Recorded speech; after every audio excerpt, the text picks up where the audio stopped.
नमस्कार, सभी का स्वागत है सीटेट परीक्षा में। और आज हम लोग हिंदी पेडागोजी की क्लास कर रहे हैं। देखते हैं प्रीवियस ईयर क्वेश्चन पेपर कैसा पेपर आता है हिंदी का। आज का पहला प्रश्न है, भाषा एक औजार है जिसका उपयोग करते हैं। ऑप्शन ए है जिंदगी को समझने के लिए, ऑप्शन बी है जिंदगी से जुड़ने के लिए, और ऑप्शन सी है जीवन जगत को प्रस्तुत करने के लिए, और ऑप्शन डी है उपरोक्त सभी। तो बताना है सभी को कौन सा ऑप्शन आपका राइट होगा। तो आपका D part is the right answer. आपका डी पार्ट सही है, क्योंकि ये तीनों चीज़ें ज़िंदगी को समझने सब कुछ ठीक है। ठीक है, तीनों बातें ठीक हैं, उपरोक्त सभी। आपका डी आंसर आपका राइट होगा। अगला प्रश्न है, किस तरह के परिवेश में बच्चों का भाषा विकास अपेक्षाकृत बेहतर होगा। तो ऑप्शन ए है एकल परिवार जहां माता पिता मानक भाषा का प्रयोग करते हैं। ऑप्शन बी है संयुक्त परिवार जहां परिवार के सभी सदस्य बच्चों के साथ निरंतर अंतःक्रिया करते हैं। और ऑप्शन सी है आधुनिक तकनीक से लैस कक्षा जहां भाषा प्रयोगशाला का निरंतर प्रयोग होता है। और ऑप्शन डी है शिक्षक द्वारा मानक भाषा का प्रयोग करना। तो बताइएगा सभी लोग कौन सा ऑप्शन राइट होगा आपका, जहां बच्चे सबसे अच्छा भाषा विकास कर सकते हैं। तो B is the right answer, क्योंकि संयुक्त परिवार जहां परिवार के सभी सदस्यों के साथ अंतःक्रिया, ठीक है, तो अंतःक्रिया करके बच्चे भाषा अच्छे से सीख पाएंगे। अगला प्रश्न है, सुनना कौशल में शामिल है। ऑप्शन ए दूसरों की बात सुनने में रुचि, धैर्य और प्रतिक्रिया। ऑप्शन बी है प्रश्नों को ध्यानपूर्वक सुनने की क्षमता का विकास। और ऑप्शन सी है शांतिपूर्वक सुनना। और ऑप्शन डी है सुने हुए शब्दों की केवल पुनरावृत्ति। तो सभी को बताना है कौन सा ऑप्शन आपका राइट होगा यहाँ पर। तो A is the right answer. आपका ए पार्ट सही है, दूसरों की बात सुनने में रुचि, धैर्य और प्रतिक्रिया। तो ये बात बिल्कुल ठीक है, पहला ऑप्शन आपका राइट होता है। अगला प्रश्न है, भाषा की पाठ्य पुस्तक में सबसे महत्वपूर्ण पक्ष है। ऑप्शन ए है वस्तुनिष्ठ अभ्यास। ऑप्शन बी है व्याकरण नियमों की सैद्धांतिक संख्या। और अगला है पाठ्यों का उद्देश्यपूर्ण चयन। और ऑप्शन डी है कागज़ की गुणवत्ता और छपाई। तो बताना है सभी को कौन सा ऑप्शन आपका राइट होगा। तो यहाँ पर आपका C option is the right answer, पाठों को उद्देश्यपूर्ण चयन, ये बिल्कुल ठीक बात है। तो सी ऑप्शन आपका राइट होता है। अगला प्रश्न है, मौखिक कुशलता में शामिल है। ऑप्शन ए तत्सम शब्दों के प्रयोग की कुशलता। ऑप्शन बी है तीव्र गति से बोलने की कुशलता। और ऑप्शन सी है बोलते समय दृष्टांतों का प्रयोग करने की कुशलता। और ऑप्शन डी है विभिन्न प्रकार की औपचारिक अनौपचारिक चर्चाओं में बेझिझक बोलने की कुशलता। तो बताना है सभी को कौन सा ऑप्शन आपका राइट होगा।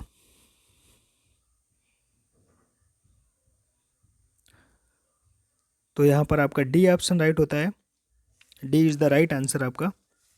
विभिन्न प्रकार की औपचारिक अनौपचारिक चर्चाओं में बेझिझक बोलने की कुशलता। तो डी ऑप्शन आपका सही होता है यहाँ पर।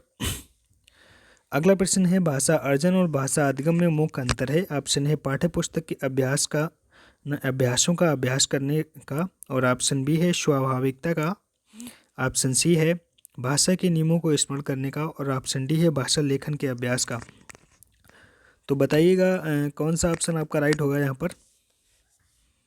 हम यहाँ पर आपका B is the right answer, स्वाभाविकता का ये बी पार्ट बिल्कुल सही है। अगला प्रश्न है, एक बहुभाषिक कक्षा में बच्चों की गृह भाषा के प्रयोग को ऑप्शन ए है सम्मान देना चाहिए। ऑप्शन बी है प्रोत्साहन नहीं देना चाहिए। और ऑप्शन सी है अत्यंत सीमित कर देना चाहिए। और ऑप्शन डी है कदापि प्रोत्साहन नहीं करना चाहिए। तो सभी को बताना है कौन सा ऑप्शन आपका राइट है। तो यहाँ पर A is the right answer, सम्मान देना चाहिए। बिल्कुल ए बात आपकी सही है, ए पार्ट सही है आपका, ऑप्शन ए सही होता है। अगला प्रश्न है, किस प्रकार का प्रश्न प्राथमिक बच्चों को भाषाई क्षमता का आकलन करने में सर्वाधिक सक्षम है। तो ऑप्शन ए है कहानी को दोहराइए। ऑप्शन बी है याद की गई कविता सुनाइए। और ऑप्शन सी है किसी दृश्य का वर्णन कीजिए। और ऑप्शन डी है पाठ में से 4 संज्ञा शब्द छांटिए। तो बताइएगा सभी को कौन सा ऑप्शन आपका राइट होगा। तो यहाँ पर आपका C option is the right है। किसी दृश्य का वर्णन कीजिए। भाषाई क्षमता का आकलन करने के लिए हम लोग कहेंगे कि किसी कहानी का या भाई कोई भी दृश्य वर्णन कीजिए जो तुम्हें अच्छे से आता हो। तो सी इज़ द राइट आंसर आपका। अगला प्रश्न है, बच्चों में कठिन पाठन संस्कृति का विकास करने के लिए अनिवार्य है। ऑप्शन है कक्षा में मुख्य वचन करने पर अभ्यास। और ऑप्शन बी है बाल साहित्य पठन हेतु प्रेरणा। और ऑप्शन सी है बर्तनी विन्यास का अभ्यास, और ऑप्शन डी है पठित सामग्री का लेखन अभ्यास। तो बताना है सभी को कौन सा ऑप्शन आपका राइट होगा।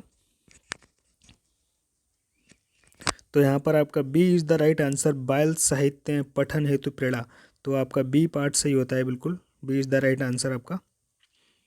अगला प्रश्न है भाषा के कौशल हैं। ऑप्शन ए सुनना, बोलना, पढ़ना, लिखना, बोलना, पढ़ना, लिखना, समझना, और ऑप्शन सी है पढ़ना, लिखना, सुनना, समझना, और ऑप्शन डी है लिखना, समझना, पढ़ना, स्मरण। तो बताना है सभी को कौन सा ऑप्शन आपका राइट होता है। जो वो भाषा के कौशल होते हैं वो 4 होते हैं, सुनना, बोलना और पढ़ना और लिखना। ठीक है, यहाँ से आपसे पूछ लिया जाएगा, क्रम याद रखना, लिखना बाद में आएगा और सुनना पहले आएगा, क्योंकि जब बच्चा सुन नहीं पाएगा तो बोलेगा कैसे, अगर बच्चा बोल नहीं पाएगा तो पढ़ेगा कैसे, और पढ़ नहीं पाएगा तो लिखेगा कैसे। ठीक है, तो A is the right answer आपका ए पार्ट सही है। अगला प्रश्न है बच्चे विद्यालय आने से पहले, ऑप्शन ए है कोई भी भाषा बोल नहीं सकते, ऑप्शन बी है सभी भाषाएं पढ़ सकते हैं, ऑप्शन सी है सब कुछ लिख सकते हैं, और ऑप्शन डी अपनी बोलचाल की भाषा के अनुभवों से लैस होते हैं। तो बताना है सभी को कौन सा ऑप्शन आपका राइट होगा। तो यहाँ पर आपका D is the right answer, अपनी बोलचाल की भाषा के अनुभवों से लैस होते हैं। ठीक है बच्चे। अगला प्रश्न है प्राथमिक स्तर पर भाषायिक रेखांकन चित्रांकन है। ऑप्शन ए है एक सह शिक्षण गतिविधि मात्र है, और ऑप्शन बी है बच्चों की अनुकरण प्रवृत्ति को पोषित करता है, ऑप्शन सी है काव्य व्याख्या का एकमात्र मार्ग है, और ऑप्शन डी लेखन अभ्यास का एक महत्वपूर्ण चरण है। तो बताना है सभी को कौन सा ऑप्शन आपका राइट होगा।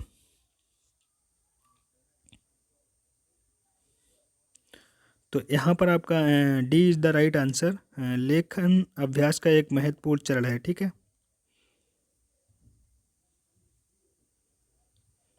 अगला प्रश्न है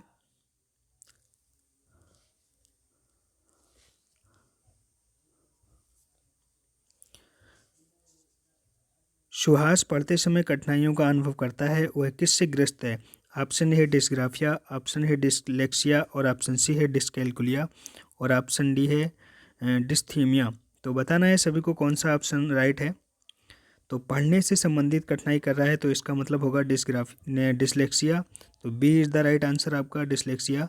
डिस्ग्राफिया देखो लिखने से संबंधित होता है, और डिस्कैलकुलिया गणित से संबंधित होता है। ठीक है, यहाँ से हर साल क्वेश्चन बनता है, याद रखना है आपको, कोई भी पूछ सकता है। अगला प्रश्न है भाषा शिक्षक को स्वयं अपनी भाषा प्रयोग की क्षमता को बढ़ाना चाहिए, क्योंकि ऑप्शन ए है वह भाषा का शिक्षक है, ऑप्शन बी है विद्यालय का निर्देश है, ऑप्शन सी है इससे वह दूसरे पर प्रभाव डाल सकता है, और ऑप्शन डी है उसका भाषा प्रयोग कक्षा में भाषा वातावरण का निर्माण करता है। तो बताना है सभी को कौन सा ऑप्शन आपका राइट होगा। तो D is the right answer, भाषा शिक्षक को स्वयं अपनी भाषा प्रयोग क्षमता को बढ़ाना चाहिए, क्योंकि उसका भाषा प्रयोग पूरी कक्षा पे उसकी भाषा वातावरण का क्या करता है, निर्माण करता है। तो D is the right answer आपका डी पार्ट सही होता है। मिलते हैं अगली वीडियो में, तब तक लोग खुश रहिए आप लोग, और देखते रहिए द ज्ञान दर्पण चैनल पे नए हो तो सब्सक्राइब कर लो भाई लोग, अगर वीडियो अच्छी लगे तो लाइक कर देना। जय हिंद दोस्तों, मिलते हैं अगली वीडियो में।